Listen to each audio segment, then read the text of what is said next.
দুনিয়াতে উলঙ্গ আইসি এই সাদা কাপড়টার জন্য, এই সাদা কাপড়টার জন্য আইসি দুনিয়াতে। পুরুষ মানুষ ঢাকার দরকার নাই, সাদা কাফন দেখলে অন্তরের মধ্যে কি আসে? একটু ভয় আসে, এটা মনে রাখবেন। পুরুষের ঢাকার দরকার নেই, মহিলাদেরকে এভাবে উপর দিয়ে ঢেকে দিতে হয়। মরণের হরে জীবিত থাকতে দরকার নাই, কি কন? আমার মেয়ে, আমার স্ত্রী, আমার বোন, আমার মা বেপরদায় চলে, আমরা হইলাম দায়ুস। ওই পুরুষ দায়ুস যে তার স্ত্রী সন্তানকে পর্দা করায় না। আপনি থাকতে আপনার স্ত্রী কিভাবে ফেরিওয়ালার সামনে যায় আলু ফ্রাইস কিনে? আপনি দেশে থাকতে, আপনি এলাকা থাকতে আপনার স্ত্রী কিভাবে মার্কেটিং করে যায়, এভাবে বাজার সদাই করে? আপনি পুরুষ কেন পর্দার ব্যাপারে সচেতন নয়? আপনার উপযুক্ত মেয়ে ওড়না ছাড়া ঘর থেকে বের হয় কিভাবে? আপনার মেয়ে, আমার মেয়ে কিভাবে পায়জামা টাকনুর উপরে পরে? আমার ছেলে কিভাবে পায়জামা টাকনুর নিচে পরে? আমার টাকা দিয়ে আমার ছেলে সিগারেট খায়, আমার টাকা দিয়ে, আমার টাকার এমবি খরচ করে আমার ছেলে মেয়ে ঘরের মধ্যে গান বাজনা করে। আপনি পুরুষ উদাসীন, আপনার খবর নাই। খোদার কসম, দায়ুস ওই পুরুষ যে পুরুষ তার পরিবারকে দিন শিক্ষা দেয় না, কোরআন শিক্ষা দেয় না, পর্দার কথা বলে না। আর দায়ুস জাহান্নামে যাবে। এই দুনিয়াতে আসছে সাদা কাপড়টার জন্য, শুধু এই সাদা কাপড়টা অ্যারেস্ট করার জন্য। কিন্তু এই সাদা কাপড়টাও নিজের টাকায় কিনা হয়, নিজের টাকায় কিনা হয় না, আত্মীয় স্বজন কেউ না কেউ। আমরা অনেক সময় শুনছি যে 3.5 হাতের মালিক ছাড়া আমি ন, আমি নিজে 8-10টা কবর এইভাবে দিছি যে উনি যে জায়গা দেখাই গেছে এই জায়গায় কবর দিন, আর জায়গা দিছি আমাদের বাড়িতে। কথা কি বুঝতে পারছেন?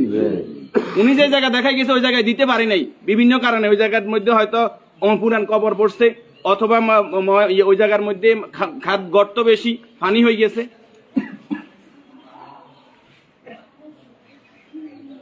তাহলে আমার শেষ জায়গাটাও আমার নির্দেশনা মতো হয় না, পরিবারে যারা আছে তাদের নির্দেশনা মতো হয়। যে রাসূলের শানমর্যাদা এত বেশি, সে রাসূলের প্রতি দুরূদ ও সালাম সাল্লাল্লাহু আলাইহি ওয়াসাল্লাম।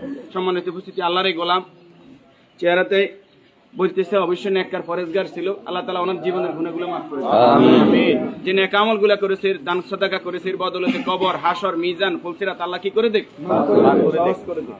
আমরা যারা জানাজায় উপস্থিত হয়েছে আল্লাহ আমাদেরকে মাফ করে দেখ। আল্লাহ তাআলা এই পরিবারকে ধৈর্য ধারণ করার তৌফিক দান করুন, আমিন।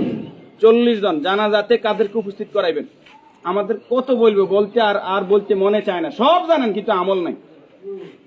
আপনি জানেন যে আত্মীয়তার সম্পর্ক নষ্টকারী জাহান্নামে যাবে, আপনি নিজেই সেই সম্পর্কটা বারবার নষ্ট করেন।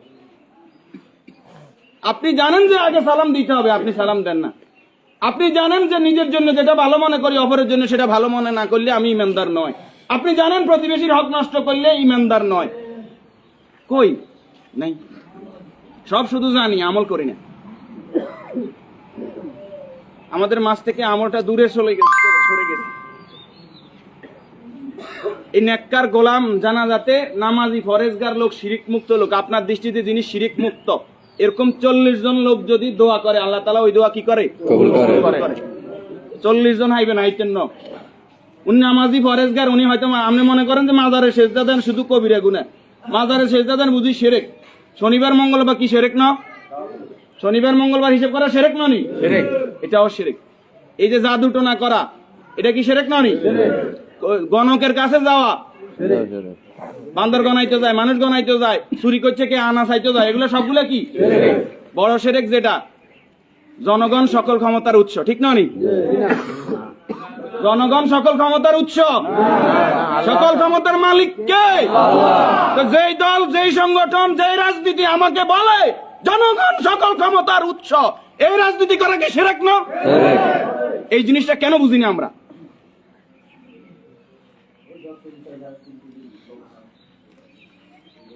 আপনি মুখে বললেন জনগণ সকল ক্ষমতার উৎস, অন্তরে আপনি বলবেন যে হ্যাঁ আল্লাহ সকল ক্ষমতার উৎস, এটা তো আল্লাহ মানে না।